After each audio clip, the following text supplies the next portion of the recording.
الفاتحة. أعوذ بالله من الشيطان الرجيم. بسم الله الرحمن الرحيم. الحمد لله رب العالمين الرحمن الرحيم مالك يوم الدين. إياك نعبد وإياك نستعين اهدنا الصراط المستقيم صراط الذين أنعمت عليهم غير المغضوب عليهم ولا الضالين. آمين. Bismillahirrahmanirrahim. Para rawuh barangkali yang itu muliakan. Minggu kalau wingi kita sampun jelasaken intinipun nalika kita dados imam, ketika kita menjadi imam dalam berjamaah sholat, maka hendaknya kita meringankan sholat kita.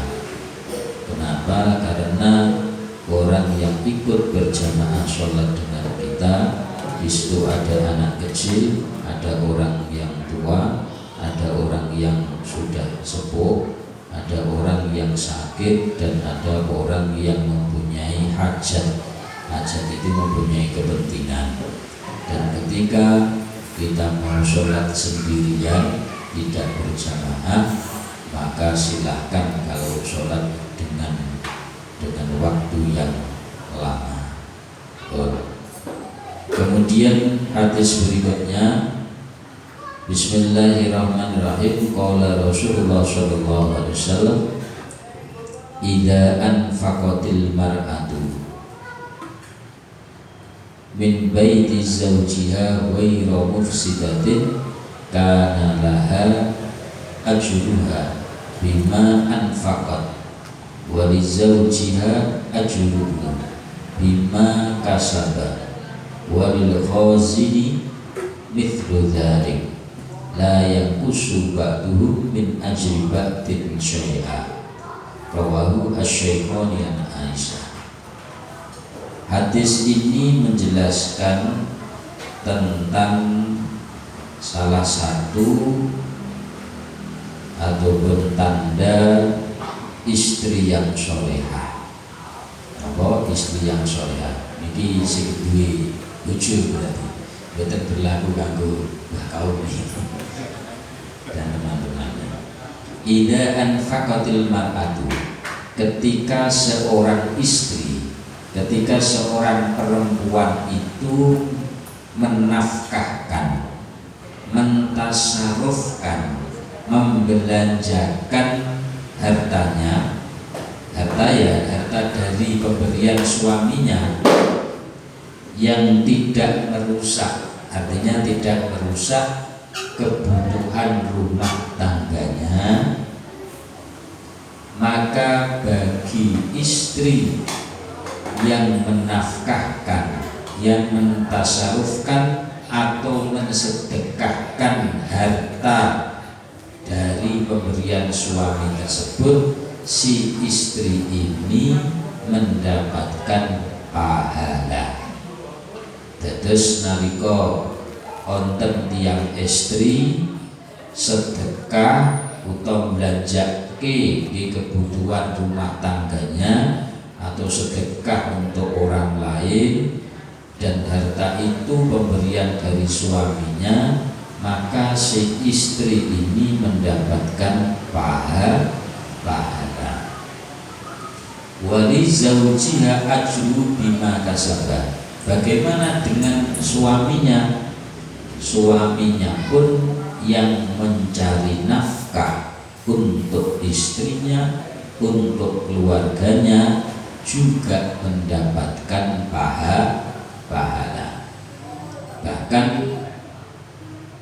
dijelaskan dalam keterangan yang lain, ketika seorang istri mensedekahkan sebagian hartanya kepada orang lain, maka dia mendapatkan dua pahala. Dua pahala itu, satu istri sendiri dapat pahala, dua laki-laki yang memberikan nafkah kepada istrinya yang digunakan sebagian untuk bersedekah, ini juga mendapatkan pahala. Kenapa? Karena suami mampu mendidik istrinya menjadi istri yang soleh, solehah. Jadi ketika suami mampu mendidik istrinya menjadi istri yang solehah, maka istri mendapatkan pahala karena kesolehaannya, dan suami pun juga mendapatkan pahala karena mampu mendidik istri menjadi istri yang solehah. Balik lagi bahwa hadis ini menjelaskan tentang keutamaan istri yang solehah. Salah satunya ketika istri menafkahkan untuk kebutuhan keluarganya, membelanjakan untuk kebutuhan keluarganya, tidak untuk bermaksiat, tidak untuk senang-senang yang melanggar aturan syariat, maka istri mendapatkan pahala.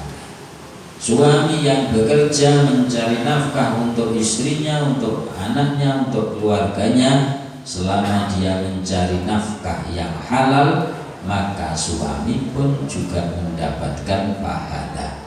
Bahkan ketika suami dalam proses mencari nafkah, kok jelalah di tengah jalan, naudzubillah kecelakaan misalnya, kemudian mati, maka meninggalnya pun dia dalam keadaan meninggal mencari nafkah, insya Allah meninggal dalam keadaan husnul khotimah, dengan catatan dia niat mencari nafkah itu mencari nafkah yang halal untuk mencukupi keluarganya dan dalam rangka menjalankan perintah Allah Subhanahu wa Ta'ala, yaitu mencari nafkah yang halal.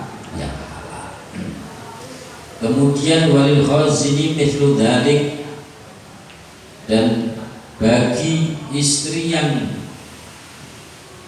khazin ini maknanya menyimpan, artinya menyimpan itu yang menabung, yang menyimpan sebagian harta yang diberikan dari suaminya.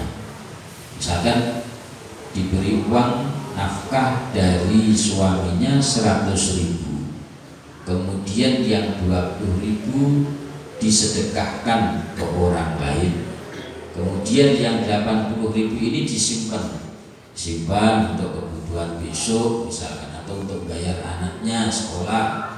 Maka menyimpannya seorang istri dari sebagian nafkah pemberian suami ini, menyimpannya pun juga mendapatkan pahala. Jadi memberikan kepada orang lain mendapatkan pahala, suami bekerja untuk diberikan suami istrinya juga mendapatkan pahala. Sebagian yang ditabung, yang disimpan, yang dimanajemen oleh istrinya pun ini juga mendapatkan pahala. Dan ini nek duwe bojo ya mung lanang tok.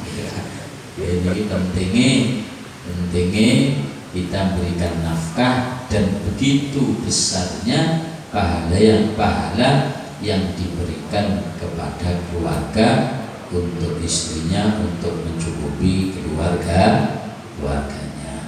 Sekali lagi dengan catatan nafkah yang diberikan dan nafkah yang dicari adalah nafkah yang halal.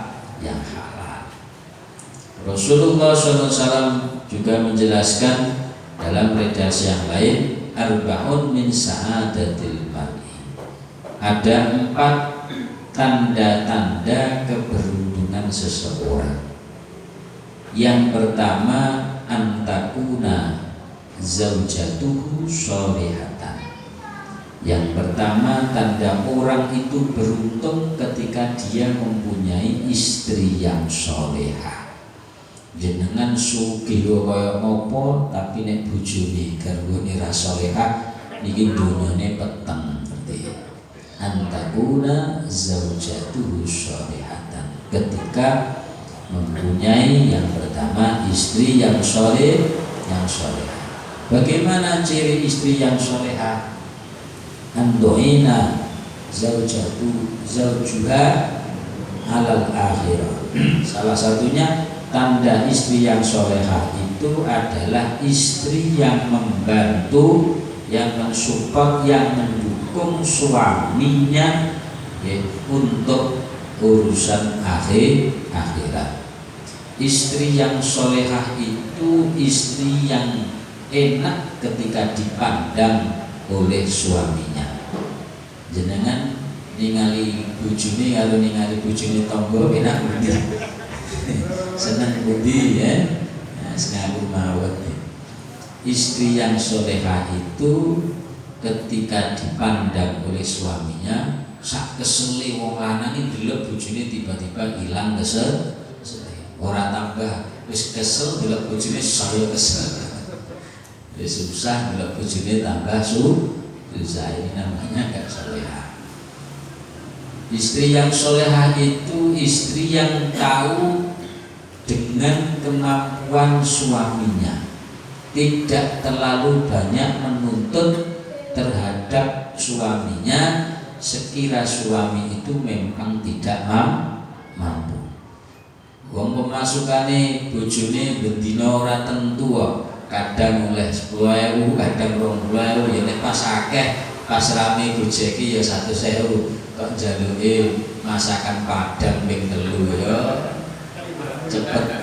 Cepet innalillahi wa inna ilaihi raji'un.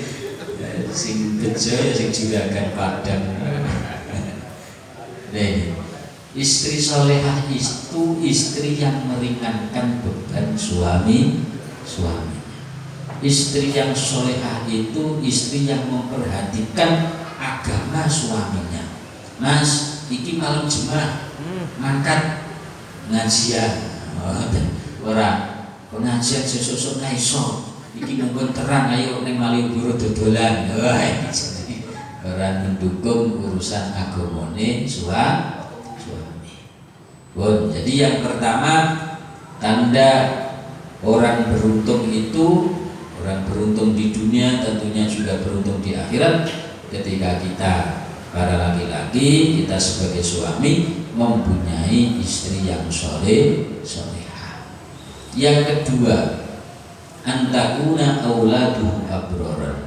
Tanda keberuntungan yang kedua itu ketika seseorang mempunyai aulad. Aulad itu putra wayah, putra putri yang soleh dan solehah. Seperti apa tandanya putra putri yang soleh dan solehah? Tandanya putra putri yang soleh solehah itu dia memberikan manfaat fid dunya yanfa'u wa fil qabri yanfa'u wa fil qiyamati yashfa'u. Ketika di dunia dia memberikan manfaat kepada keluarganya, kepada kedua orang tuanya. Ketika saat di dunia dia menjadi kebanggaan kedua orang tuanya. Salah satu anak yang membanggakan kedua orang tua itu, anak ini bisa mendoakan kepada kedua orang tuanya. Nah, anak yang bisa mendoakan kedua orang tuanya ini tidak mungkin kalau tidak paham dengan agama. Kalau contoh yang mudah, anak yang soleh-solehah di zaman sekarang itu anak yang mempunyai akhlak yang baik terkhusus kepada kedua orang tuanya. Cirinya apa? Cara nek Jawa ya anak niku iso basa, bisa nggih boten. Kalau bahasa Indonesianya anak yang soleh-solehah itu di zaman sekarang dia itu anak yang taat terhadap perintah orang tuanya. Memang kenyataannya di zaman sekarang itu kita nyuruh anak itu loh gak langsung makan. Mas, Mbak, tolong ambilkan gelas atau ambilkan kunci motor. Ambil sendiri Pak. Punya tangan, punya kaki. Kadang malah itu. Nyuruh dewe Pak, duwe tangan, duwe sikil, duwe apa. Iso jawab anak sekarang. Sholat Sholat itu aku urusan keluarga Gusti Allah. Jenengan piyambak sing sholat. Malah dilekno malah ngandani. Kadang ketika kita mengingatkan anak, wong tua ini bisa digetak karo anak. Iki loro ini luar biasa. Oke, luar biasa. Maka tanda yang kedua, tanda orang itu beruntung ketika mempunyai anak soleh dan soleha. Dan salah satu kita sebagai orang tua berupaya mencetak anak yang soleh-soleha adalah kita kenalkan agama. Anak-anak kita, cucu-cucu kita kenalkan agama, kita kenalkan Tuhannya, kita kenalkan siapa Rasulullah Muhammad Sallallahu Alaihi Wasallam. Dikenal ke agama, dikenal ke Kanjeng Nabi, dikenal ke bagaimana akhlak yang baik kepada orang tua, kepada orang lain. Dikenal ke ngaji, dikenal ke sholat. Anak sekarang umur SMA kok SMA, bahkan kuliah nih Bu, banyak yang belum bisa bagaimana caranya wudu, bagaimana caranya sholat. Maka ini penting dan sebagai PR bagi kita bersama, tantangan ujian bagi kita bersama sebagai orang tua, bagaimana kita memastikan bahwa anak-anak kita, anak cucu kita, generasi setelah kita adalah generasi-generasi yang memang kita didik agama, kita kenalkan agama, kenal dengan Tuhannya, kenal dengan nabinya, bisa kenal bagaimana cara yang benar mengerjakan sholat, tahu bagaimana cara bermuamalah, bermuasyarah, berinteraksi sosial, bermasyarakat kepada kanan kirinya, tahu bagaimana wudhu yang benar, tahu bagaimana sholat yang benar, tahu bagaimana ngaji yang benar. Oh, ini yang kedua. Jadi anak yang soleh dan solehah di dunia dia menjadi kebanggaan orang tuanya. Di alam kubur dia mengangkat derajat orang tuanya. Di hari kiamat dia akan mensyafaati, akan membantu, akan menolong kepada kedua orang tuanya. Itu anak soleh dan soleh. Kemudian yang ketiga, wa antakuna khulatahu sholihina. Tanda keberuntungan yang ketiga adalah ketika perkumpulannya, teman-temannya, relasinya, konco-koncone niki konco-konco sing soleh. Artinya konco niku konco sing apik. Tandane wong niku nek apik, konco-koncone apik. Nalika kula jenengan ningali melihat apakah dia itu orangnya baik atau buruk, maka lihatlah siapa yang ia temani. Kalau teman-temannya orang-orang yang baik, orang-orang yang ahli ibadah, orang-orang yang suka membantu, suka menolong, berarti insya Allah orang itu baik. Tapi sebaliknya, kalau teman-temannya gerombolan ini, kumpulan ini, kumpulan wong seneng ahli maksiat, maka bisa dikatakan orang itu sebenarnya orang yang ahli maksiat. Maka penting kita memilih di dunia ini teman-teman yang baik. Salah satunya di majelis yang baik ini, di setiap malam Jumat ini, ya selama jenengan boten masuk angin sing laku istiqomahke. Ini nanti majelis seperti malam hari ini nanti akan kita rasakan saat kita sahur sholat wonten ngarsanipun Allah Subhanahu wa taala. Majelis perkumpulan yang seperti ini yang akan membanggakan kita kelak saat kita di alam barzah. Nek percaya jenengan mati riyen mawon nggih, tak Fatihah jajal tembus ora ngene.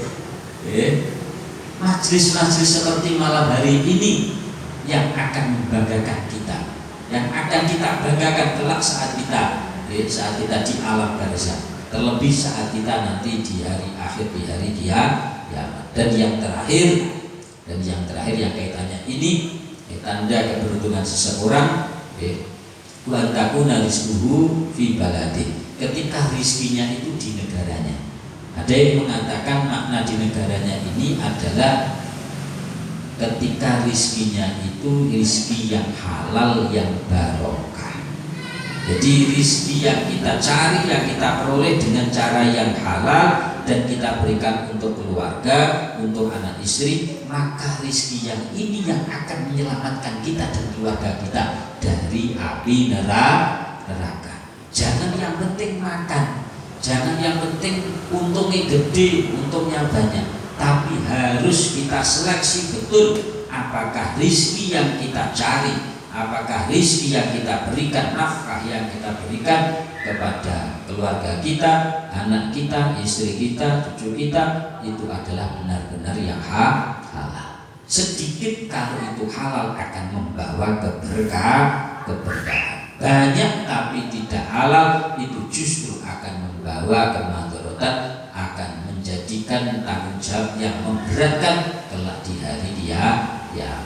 Pun terus kesimpulannya, nafkah sing kita harinaken, nafkah yang kita berikan kepada istri dan kemudian istri juga menafkahkan, artinya mensedekahkan sebagiannya kepada orang lain, itu semua mendapatkan pahala, termasuk uang yang disimpan untuk kebutuhan putra putrinya, kebutuhan keluarganya, itu juga mendapatkan pahala.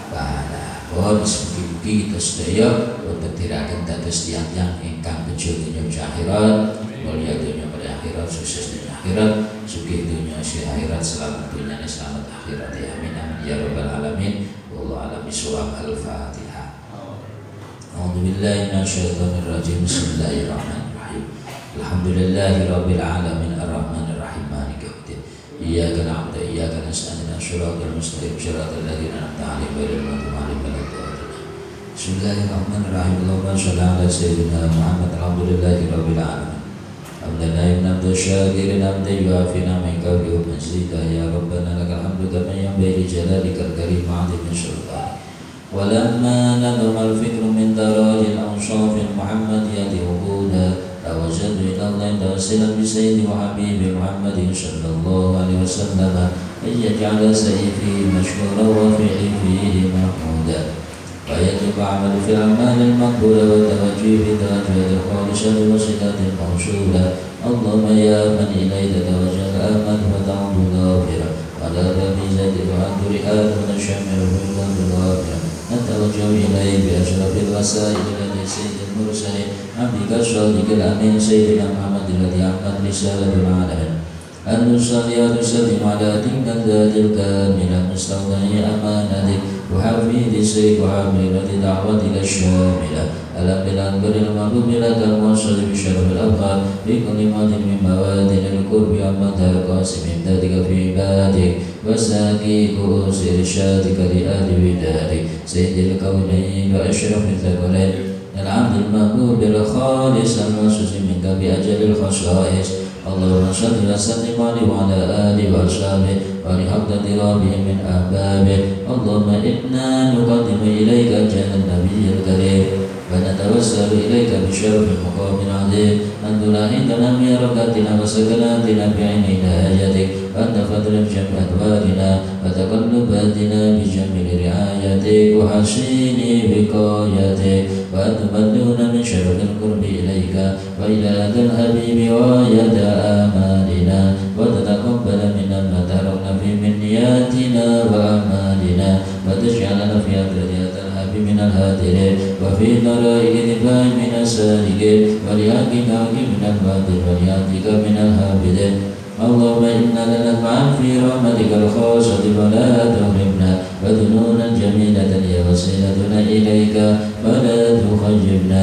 آمنا بك برسولك ما جاء بمجده وتوجهنا إليك مستشفعين أن تقابل المذنب منا بالغفران أن تقابل المذنب منا بالغفران أن تقابل المذنب منا بالغفران والمسيء باللسان والسائل بما سأل والمؤمل بما أمل وأن تجعل ممن نشر هذا الحبيب وبازر ووالاه وظاهر وأم ببركته وشرف جدي أولادنا ووالدينا وآل قدرنا ووالدينا وجميع المسلمين والمسلمات والمؤمنين والمؤمنات بجميع الجهات وأتم رادتين القوم جميع الأنظار منشورة الإيمان بأهلها المأمورة مأنا وشورا واكشف اللهم كربة المكروبين واقض دين المدينين واغفر للمذنبين وتقبل توبة التائبين وانشر رحمتك على عبادك المؤمنين أجمعين وفي شر المعتدين والظالمين واسد العدل بولاة العقب بجميع النواهي والأقدار ويذوب بتأييد من يدك ونشرنا المعاندين من المنافقين والكفار واجعلنا يا ربي في الإسلاس من جميع البلايا وفي العز المكين من الذنوب والخطايا وأدمنا في العمل بطاعتك والشرك في خدمتك قائما وإذا توفيتنا فتوفنا مسلمين مؤمنين واختم لنا بك بخير أجمعين وصل وسلم على هذا الحبيب المحبوب للأجسام الأرواح والقلوب وعلى آله وصحبه ومن إليه منسوب وآخر دعوانا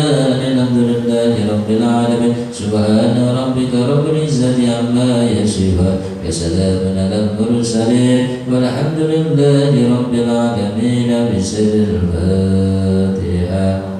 أعوذ بالله من الشيطان الرجيم بسم الله الرحمن الرحيم الحمد لله رب العالمين الرحمن الرحيم مالك يوم الدين إياك نعبد وإياك نستعين صراط المستقيم صراط الذين أنعمت عليهم غير المغضوب عليهم ولا الضالين آمين.